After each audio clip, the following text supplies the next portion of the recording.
And good morning and welcome to VSA Capital 5 Minute Morning Miner on Monday, the 28th of November. Good morning, Paul. How are you? Good morning to you as well. Sun is out. That's good to see.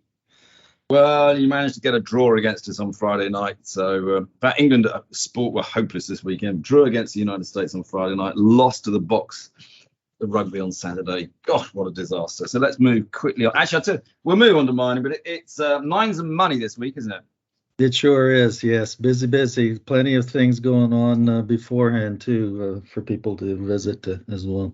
Yeah, another mining conference. We've obviously got our big VSA Aquis Showcase event, and Britain's got Aquis competition tomorrow at the Royal College of Surgeons, which is going to be lining up to be a pretty amazing event. I think hopefully we can have about 150 people there.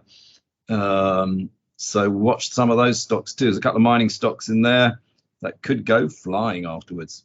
Right, let's move on to today's news. And actually, first, let's start with our corporate Tungsten West.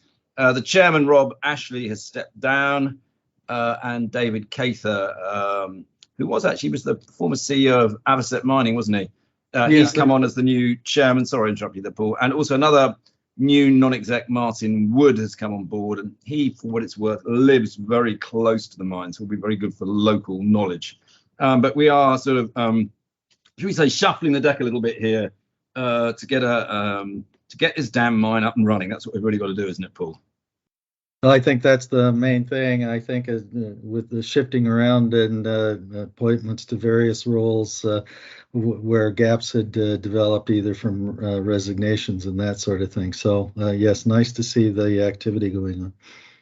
All right, that's what I want to do. In fact, there's a few board changes, a bit of board changes going on at Atlantic Lithium as well, interesting enough.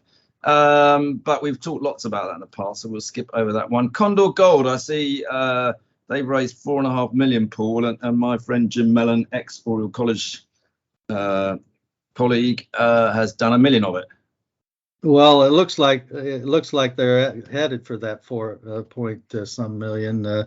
But what they have announced is that Jim Mellon has backed a loan note for $1 million, and then they have an open offer for a remaining 3.2 here.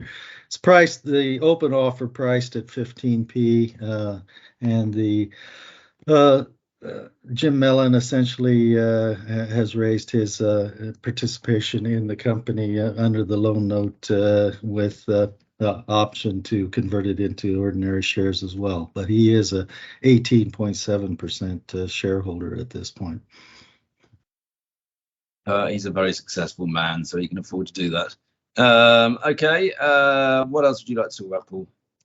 Well, we had a statement out from Rio Tinto that they have agreed arrangements with the indigenous Aboriginal communities there in West Australia to pay reparations to the community in the formation of a foundation for the destruction of that horrific PR nightmare of the destroying the rock shelter there in 2020. So the financial terms were not disclosed at the request of the community, but it does create a foundation to advance the principles and values of the communities around the operations for Rio Tinto. Okay. Anything else you want to comment on? Shanta Gold here, the Kenya and Tanzania gold explorer and miner had some initial drilling results back on their West Kenya project on some 3 target areas called Ramala, Maruka, and Anomaly 22. Individual assays like 7 meters at 3 grams and 5 meters of 3 grams with quite a lot of free gold showing up in the drill holes as reported. Key point to remember or to otherwise note in the press release was the Ramala target in particular was a 400,000 ounces inferred resource that they're further putting detailed drilling into to move it toward a indicated to resource for sure. But the key point they said is that what they're seeing so far suggests that the actual gold endowment of these 3 areas quite a bit larger than what had previously been identified, so that they've actually put a number out there of 1.5 million ounces to add with this work program in due course. Okay, that'll probably do, Paul. We may or may not get one of these recordings done tomorrow because we have got the VSA Aqua Showcase event, which is an all-day event. But we'll see if we've got some people to record it. If not, we'll pick it up again on Wednesday. Thank you. Very good.